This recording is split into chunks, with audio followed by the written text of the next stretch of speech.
welcome all of you to my YouTube channel, Animals and Pets with Partha. Today I'm going to talk about the world of pets, the Indian world of pets. Well, India is one of the most fastest growing, I would say, pet hub, means pet market in the world.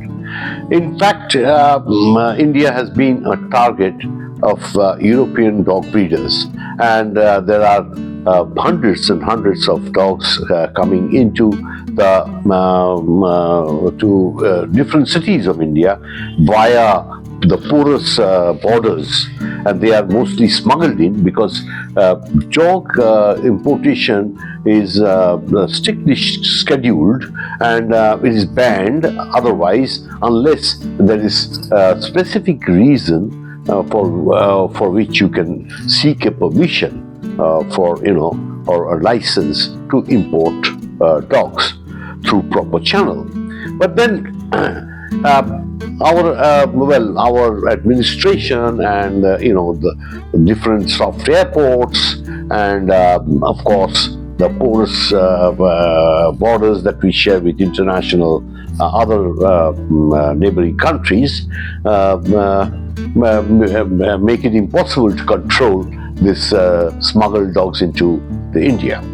Well, there are private organizations who are very illegally certifying them as imported, though they are actually all smuggled. They have no proper documentation as to whether they were legally imported or not. In fact, they take an indemnity bond from the person who is registering the dog, saying that in case of any complication they would be liable. But and then against that they are just in exchange of huge sums of money, because they are in connivance with these breeders across in many European countries, especially a syndicate that is operating, and they are terming these dogs as imported, whereas imported means it must be legally imported, not steal into the Indian territory without any permission. Well, coming to the other thing, that the huge pet market, that is what is my concern, that is what is my topic today. And the pet industry has developed manifold, and in fact there are bird breeders all across the country. There are thousands of pet shops, means opening up everywhere, in every corner, every city, every junction in major metropolitan cities. You will find several pet shops, a cluster of pet shops, and all selling dog food, cat food and everything. Well, mainly cats, of course. It is the purebred cat industry is not all that developed as it is with the dogs, but they are on their way up, and there are plenty of this exotic cats now being imported and sold. So mostly they are crossbreds, and they're not really regulated, and they're not very people are not aware as to what the breed of cats should be. And in fact, it can only happen if you have a lot of cat shows where people can go and visit and make themselves aware of different varieties of cats. So then only we will achieve perfection in the feline the cat hobby can only develop then. It means the cat show hobby.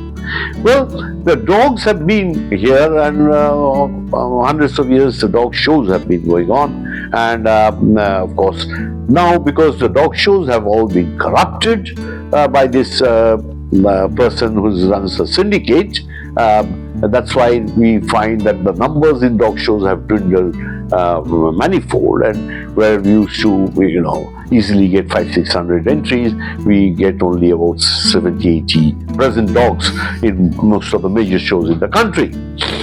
Now, coming to the point is, nevertheless, the pet industry is booming You go to any market, any pet shop, you'll find purebred golden retrievers, Labrador retrievers. You have the beagles, and you have dachshunds, and you have Siberian huskies, whatnot. You have chow chows, and then most of these the numbers you don't see at the dog show, what you see in the pet market. Especially, I'll mention, of course, this pet industry. I will cite you an example. It's just one of our neighbors is Thailand. Thailand has a very, very well-regulated pet market where the government has developed the infrastructure, and that infrastructure enables these Thai breeders to sort of showcase their breeding to the world.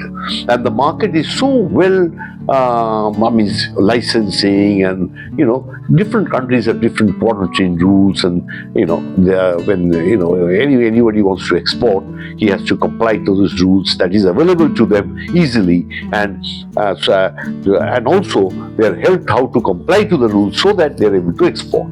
But then you need super quality stock that only will produce super quality offsprings, and that you can export. But India, unfortunately, because of stringent and quite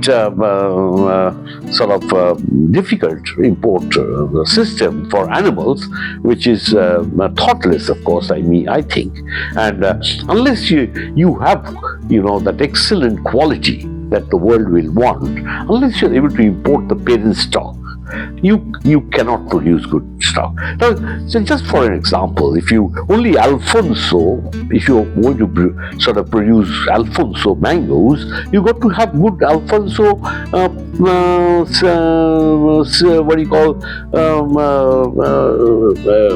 seedlings, and then only you can plant them, and those trees, the Alfonso trees, only can produce Alfonso. It means if you have mangoes which are sour in taste and wild, and they're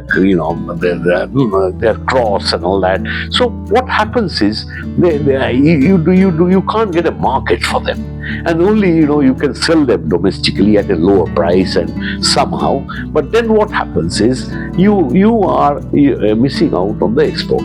And India, the breeders have really developed their expertise, and I can and it's all their credit. Is the government has done nothing to help them, I'm sure, because I've been in the breeding industry and the animal world for the last 50 years very sincerely and very intimately involved.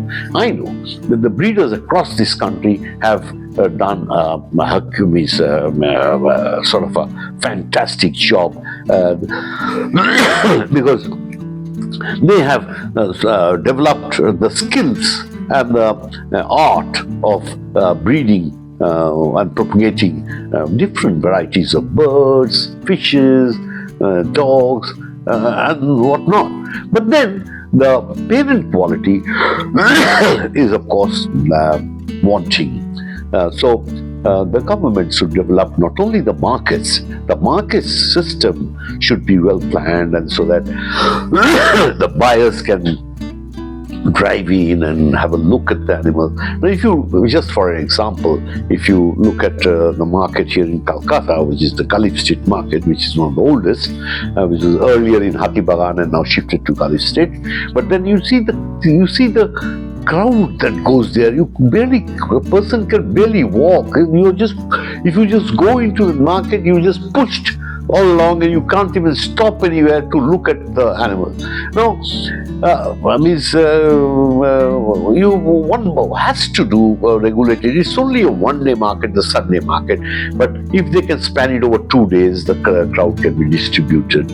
And I just give you an example of the Chatterjee market in Thailand, which is a must visit for all pet lovers and people who are interested in the pet industry. If you happen to chance by, please go to the Chatterjee market in Bangkok, and you will be amazed to the way how everything is. So these Chatterjee market, I tell you, is a Sunday market. That's what they call it. But then on Saturday, on Friday they start coming. Saturday is mainly the shop owners across Thailand and all that. They come and buy from them. And then, they're all wholesale on Saturdays, or on Sundays, the prices go up a little bit, and the people do retail. Well, similar, we can start off by the Gulf Street market should be spanned over 2 days, Saturday and Sunday.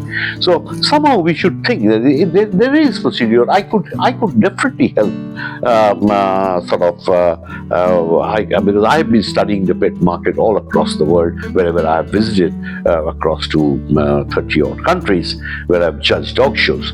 And on numerous visits, I have gone to all sorts of pet markets and pet shops and other things.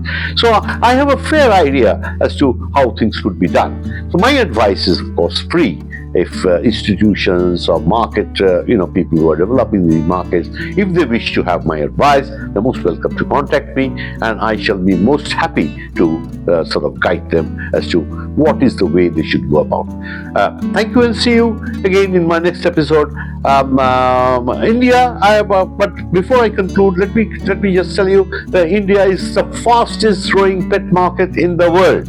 And it is a happening place, and this industry needs the support, the infrastructure. The government should give them the infrastructure so that they can just fly across the world. Indian bred animals, birds, everything could go across to various corners of this world, and this industry can boom, really boom. Thank you, and bye-bye.